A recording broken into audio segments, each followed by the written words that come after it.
اشہد ان لا الہ الا اللہ۔ اس دنیا کے اندر سب سے پہلا جو قتل ہوا وہ قابیل نے کیا تھا۔ حضرت آدم علیہ السلام کے دو بیٹے تھے، حابیل اور قابیل۔ تو سب سے پہلا قتل قاف کے ساتھ جس کا نام شروع ہوتا ہے قابیل، اس نے کیا تھا۔ تو آج تک دنیا کے اندر قیامت تک جتنے قتل ہوں گے سارے کے سارے قتلوں کا گناہ اس قابیل کو پہنچتا رہے گا۔ جو بندہ کسی نیک عمل کی، نیک کام کی ابتدا کرتا ہے، قیامت تک اس نیکی کے اندر جتنے لوگ لگے رہتے ہیں ان سب کو اس نیکی کا اجر و ثواب پہنچتا رہتا ہے۔ اور جو بندہ کسی برے کام کو شروع کرتا ہے، کسی برائی کو شروع کرتا ہے، تو قیامت تک جو لوگ اس برائی کے اندر لگے رہیں گے اس بندے کو اس برائی کا گناہ ملتا رہے گا، بلکہ اگر وہ مر بھی جائے گا تو اس کے قبر کے اندر اس کا جو ہے گناہ پہنچتا رہے گا۔ اسی طرح نیک کام شروع کرنے والے کے بھی قبر کے اندر نیکی کا اجر پہنچتا رہے گا۔ اس لیے پیارے آقا علیہ السلام نے ارشاد فرمایا کہ بڑے ہی مبارک ہیں وہ لوگ، بڑے ہی کامیاب اور خوش قسمت ہیں وہ لوگ، حدیث کا مفہوم عرض کر رہا ہوں، بڑے کامیاب ہیں وہ لوگ کہ جو نیکی کی چابی بنتے ہیں۔ بڑے کامیاب ہیں وہ لوگ کہ جو نیکی کی چابی بنتے ہیں، یعنی چابی ایک تالے کو کھولتی ہے۔ بڑے مبارک ہیں وہ لوگ کہ جو نیکی کے دروازے کو کھولتے ہیں، نیکی کے تالے کو کھولتے ہیں، اور بڑے ہی بدبخت اور بڑے ہی ناکام ہیں وہ لوگ کہ جو گناہ کے تالے کو کھولتے ہیں، گناہ اور برائی کے دروازے کو کھولتے ہیں، اور فحاشی اور بدنظری کے دروازے کو کھولتے ہیں۔ تو اس لیے میرے محترم بھائیوں اور دوستوں، میں عرض یہ کر رہا تھا کہ اللہ کی بارگاہ میں حقوق العباد کے اندر سب سے پہلا جو سوال کیا جائے گا وہ کسی کے ناحق قتل کے بارے میں کیا جائے گا، اور سب سے پہلا قتل کس نے کیا تھا؟ قابیل نے کیا تھا۔ اب اللہ نے جب انسان کی ابتدا کی تو معاملہ کچھ یوں ہوا، آدم علیہ السلام کو پیدا کیا، اور ہماری ماں اما ہوا جو پہلی عورت دنیا کے اندر پیدا کی گئی، ان کو آدم علیہ السلام کی بائیں پسلی سے اللہ رب العزت نے پیدا کیا۔ ان کو آدم علیہ السلام کی بائیں پسلی سے پیدا کیا۔ اب اللہ رب العزت نے ایک قاعدہ کلیہ یہ بنایا ہے کہ مرد اور عورت ملتے ہیں تو اللہ رب العزت تیسرے انسان کا وجود پیدا کر دیتے ہیں۔ میل اور فیمیل ملتے ہیں تو اللہ رب العزت تیسری جان کو پیدا کرتے ہیں، یہ اللہ رب العزت کا قانون ہے۔ لیکن اس وقت چونکہ انسانوں کی اتنی انسان اتنے تھے نہیں، نہ مرد تھے نہ عورت تھے، تو اللہ رب العزت نے آدم علیہ السلام کی شریعت کے اندر یہ حکم اتارا کہ جب حضرت اما حوا علیہ السلام جب وہ بچہ جنتی تو ایک بچہ نہیں جنتی تھی، دو بچے وہ جنتی تھی۔ ان دونوں میں سے ایک لڑکا ہوتا، ایک لڑکی ہوتی تھی۔ ایک ہی وقت میں جڑوا دو بچے پیدا کرتی تھی اللہ رب العزت کے حکم سے، ایک لڑکا ہوتا ایک لڑکی ہوتی، اور اگلی دفعہ جب بچہ پیدا کرتی اس وقت بھی دو بچے پیدا کرتی، وہ بھی ایک لڑکا ہوتا اور ایک لڑکی ہوتی۔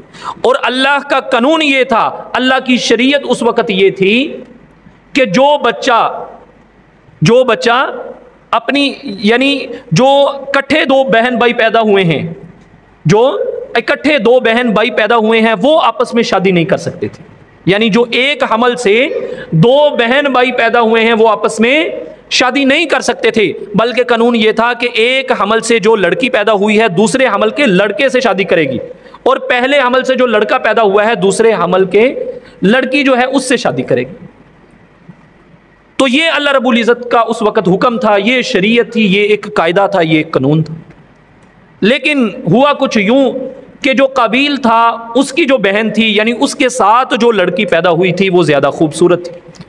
جو حضرت حابیل تھے جن کو اللہ نے بعد میں نبوت عطا کی، ان کے ساتھ جو لڑکی پیدا ہوئی تھی وہ قابیل کے ساتھ پیدا ہونے والی لڑکی کی بنسبت اتنی زیادہ خوبصورت نہیں تھی۔ تو قابیل اس بات پر ڈٹ گیا اور باضد ہو گیا کہ میں نے جو میرے ساتھ لڑکی پیدا ہوئی ہے، یعنی میری جو بہن ہے جو ایک حمل کے اندر میرے ساتھ پیدا ہوئی ہے، میں اسی سے شادی کروں گا، میں اسی سے شادی کروں گا۔ آدم علیہ السلام نے باپ تھے، وہ منع کیا کہ ایسا نہ کر، اللہ کی شریعت کے اندر یہ کوئی قاعدہ قانون نہیں ہے جو تیرا جو ہے ارادہ ہے۔ تو بعد میں فیصلہ یہ ہوا کہ چلو ایسا کر لیتے ہیں کہ قرہ اندازی کر لیتے ہیں، پرچیاں ڈال لیتے ہیں، قرہ اندازی کر لیتے ہیں۔ تو قرہ اندازی بھی کی گئی، قرہ اندازی کے اندر بھی وہی معاملہ ہوا، وہی جو ہے قرہ اندازی کے اندر بھی فیصلہ ہوا جو اللہ رب العزت نے آسمان سے فیصلہ اتارا تھا۔ لیکن حابیل باضد تھا، اڑا ہوا تھا، قابیل وہ اڑا ہوا تھا، وہ اس بات کو ماننے کے لیے تیار نہیں تھا۔ اسی طرح اور بھی کوئی معاملات ہوں گے جو تاریخ کی کتابوں کے اندر ملتے ہیں، لیکن یہ ایک جرنل اور میجر معاملہ تھا۔ اس بنا پر قابیل نے حضرت حابیل علیہ السلام کو قتل کر دیا، قابیل نے حابیل کو قتل کر دیا۔ تو اس طرح سب سے پہلا جو قتل اس زمین، روح زمین پر ہوا، وہ قابیل نے حابیل کو قتل کیا۔ تو آج تک جتنے قتل ہو رہے ہیں وہ قابیل کے کھاتے میں جا رہے ہیں۔ تو اس لیے میرے محترم بھائیو اور دوستو، اس طرح دنیا کا سب سے پہلا قتل ہوا۔ اور قتل کے بارے میں نبی علیہ السلام کی بڑی صحیح اور مسند حدیثوں کے اندر آپ علیہ السلام کی ارشادات ہیں۔ چند آپ کے سامنے عرض کرتا ہوں۔ آپ علیہ السلام کی حدیث کا مفہوم ہے، آپ صلی اللہ علیہ وسلم نے ارشاد فرمایا کہ جو شخص جان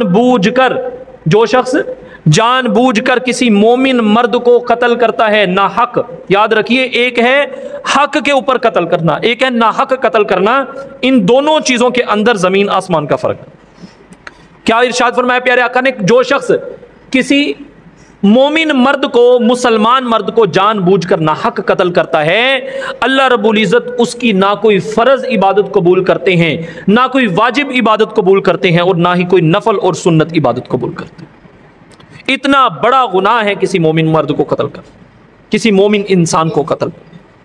تو اس لیے میرے محترم بھائیو اور دوستو، آج ہمارے معاشرے کے اندر چھوٹی چھوٹی باتوں پہ قتل و غارت ہو رہی، زمین کے تھوڑے سے ٹکڑوں پہ لڑائی ہوئی، کئی لوگ قتل ہو گئے، کئی جو ہے گھرانے اجڑ گئے، کئی فیملیاں تباہ ہو گئی۔ میں نے خود دیکھا، یہ ہم جہاں مدرسے میں پڑھتے تھے وہاں کئی ایکڑ زمین جو ہے بنجر پڑی ہوئی، نہ اس کے دو ہی فصلیں لگتی ہیں عام طور پر پنجاب میں، ایک چاول اور ایک گندم، اور نہ وہاں کوئی گندم لگا رہا ہے نہ چاول لگا رہا، کئی ایکڑ کی ایکڑ پڑی ہوئی۔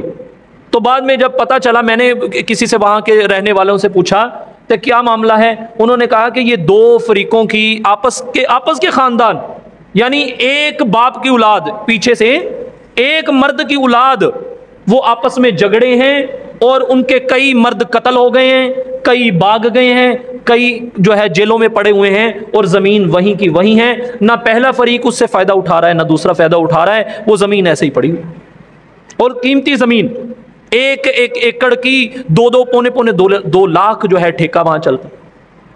تو آج میرے محترم بھائیو اور دوستوں، ہمارے معاشرے میں یہ چل رہا ہے۔ اشہد ان لا الہ الا اللہ